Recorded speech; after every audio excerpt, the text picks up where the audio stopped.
Everyone, welcome back to my channel Simran Navi vlog. कैसे हो आप सब? आई होप आप लोग बहुत अच्छे होंगे। और हम ये देखिए कैब से निकल पड़े हैं स्टेशन की तरफ। तो हम यहाँ पहुँच चुके हैं पुणे स्टेशन। एक्चुअली हमारी ट्रेन है रात के 9 बजे की, तो हम पहले पहुँच गए थे थोड़ा, और स्टेशन पर थोड़ा टाइम स्पेंड कर रहे थे क्योंकि हमारी ट्रेन आने में काफ़ी टाइम थी। तब तक वीसी और अवीसी के पापा ऐसे ही कुछ टाइम पास कर रहे थे। अवीसी को तो गोद में कहीं ऐसे रहना नहीं रहता है। एक्चुअली हम जा रहे थे अपने घर पे है एक फ़ंक्शन, और फंक्शन का जो है सरप्राइज़ वो मैं आपको नेक्स्ट व्लॉग में बताऊंगी। तब तक आप ये ट्रैवलिंग व्लॉग एंजॉय करो। तो बस ऐसे ही हम लोग थोड़ा टाइम पास कर रहे थे, तब तक हमारी ट्रेन आ गई। ये देखिए पुणे दानापुर स्पेशल ट्रेन, इसमें ही है हमारा रिजर्वेशन। तो तब तक अभी ट्रेन वहीं से खुलने वाली थी, तब तक हमने सोचा कि 5-10 मिनट और टाइम स्पेंड करते, क्योंकि काफ़ी ज़्यादा रश थी, पब्लिक बहुत ज़्यादा थी, बहुत ज़्यादा भीड़ थी वहाँ। तब तक हमने सोचा कि थोड़ी पब्लिक अंदर बोर्डिंग हो जाए, फिर हम पीछे से अपना जो भी है चढ़ेंगे और सामान वगैरह सब रखेंगे।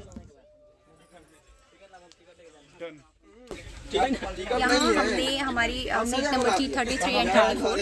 बहुत पब्लिक भाग रही थी, बहुत ज़्यादा भीड़ थी, तो हमने सोचा कि जब पब्लिक थोड़ी कम हो जाएगी तो हम पीछे से चढ़ेंगे और अपनी सीट एडजस्ट करेंगे। तो जब थोड़ा क्राउड कम हो गया, फिर हम लोग पीछे से आए और सामान सेट कर लिया। अभी इन लोगों ने इंजन नहीं चालू किया है, इस वजह से बहुत ज़्यादा गर्मी लग रही है। अभिषेक को भी काफ़ी बेचैनी हो रही है।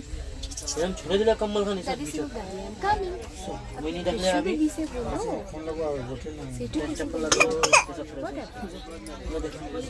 चला मजा खोले जाते चल बा वन क्वार्टर पहले चालू कर दे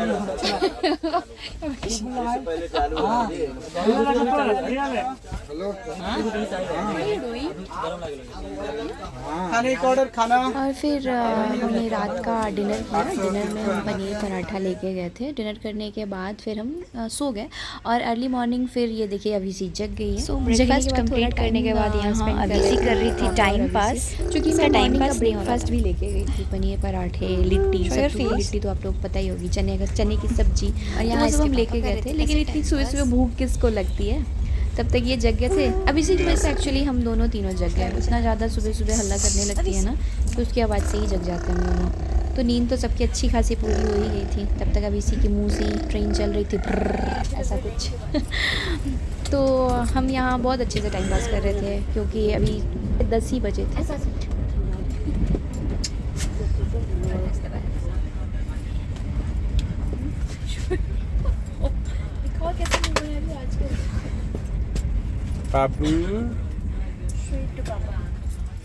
फिर हमने किया दोपहर का लंच करने के बाद अभिषेक के पापा अपनी सीट पे जाके सो रहे थे, और चूंकि अभिषेक सोने का नाम ले रही थी, बहुत बदमाशी कर रही थी, उसके लिए हमने लगा दिए थे कार्टून मिट्ठू मिट्ठू करके।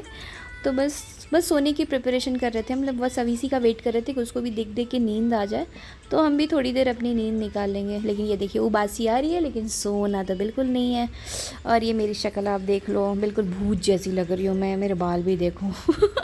ट्रेन में तो ऐसी हालत हो ही जाती है, बार बार बाल बनाओ, बार बार बाल बिगड़ जाते हैं। फिर ये फाइनली ट्रेन हमारी पहुंच गई स्टेशन। हम पहुंच गए अपने घर, और ये है हमारा बक्सर स्टेशन, जहाँ से मतलब हमारी आखिरी जो था, हमें यहीं उतरना था। और सुबह का टाइम हो चुका था, बहुत ही अर्ली मॉर्निंग थी। हम लगभग, मुझे लग रहा है हम 5 बजे उतर चुके थे। फिर यहाँ से हमने एक टैक्सी लिया। टैक्सी लेके हम बक्सर से जा रहे थे बलिया के लिए।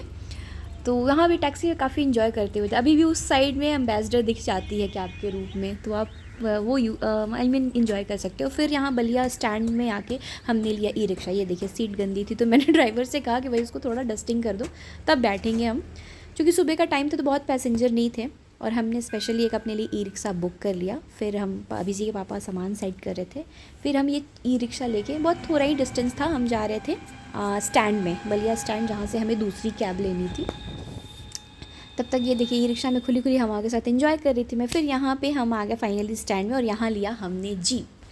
तो जीप में क्या है, पीछे की जितनी पूरी सीट थी अभिषेक के पापा ने बुक कर लिया था। और यहाँ देखिए स्वच्छ भारत अभियान का काफ़ी ज़्यादा ख्याल रखा जा रहा है। डस्ट बहुत ज़्यादा आ रहा था क्योंकि ओपन था। और हमने पापा को नहीं बुलाया क्योंकि पापा को बहुत हेक्टिक हो जाता, तो हमने सोचा कैब बुक करके चले जाते हैं, और बहुत दिक्कत नहीं हुई। अभी जाना तो हम लोग जा रहे हैं अलग से। जीप खुली नहीं है, तब तक बाबू को अच्छा नहीं लग रहा था, तो मैंने सोचा थोड़ा बाहर रहेगी तो उसको अच्छा लगेगा। मुंड बाय उबासी है, नींद डिस्टर्ब हो गई है ना उसकी। एक बार वो बक्से से सोने की कोशिश की, फिर जीप स्टैंड आने के लिए हमने ई रिक्शा लिया, वहाँ भी सोने को 2 बार डिस्टर्ब हो गया। नींद डिस्टर्ब हुआ है बहुत ज़्यादा इसका।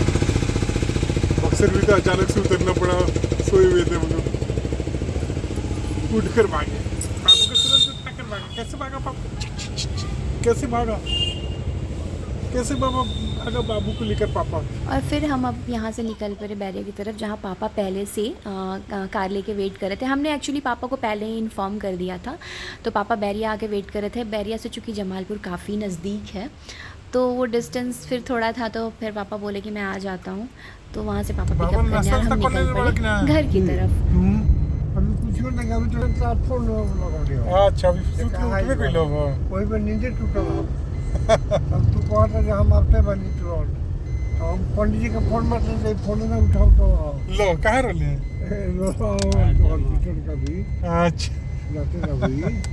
और फाइनली देखिए मैं गांव पहुंच ही चुके हैं। आप मेरा घूंघट देख के अंदाज़ा लगा सकते हो कि हम अपने घर पहुंच चुके हैं। और अंदर से जो लोग शहर में रहते हैं ना, वो आप फील कर सकते हो। गांव और घर जाने की जो खुशी होती है ना, वो मैं एक्सप्लेन तो व्लॉग में नहीं कर सकती हूँ। बहुत मज़ा आ रहा था जैसे जैसे घर नज़दीक आ रहा था, क्योंकि घर पे ना दीदी, मेरी छोटी वाली नन्ना, ढुनमुन दीदी, निक्की, मम्मी सब थे, तो अच्छा लग रहा था। और एक सस्पेंस थोड़ा सा आप क्लियर कर देती हूँ। घर पे है एक्चुअली शादी का फंक्शन, किसकी शादी है वो मैं पहुँच के बताऊँगी, लेकिन फंक्शन के लिए स्पेशली हम जा रहे थे। और यहाँ देखिए गाड़ी पार्क हो गई है और हम घर की तरफ निकल रहे हैं। फाइनली हम पहुँच गए अपने द्वार पे। यहाँ थोड़ी प्रिपरेशन चल रही थी जो फंक्शन था उसके लिए।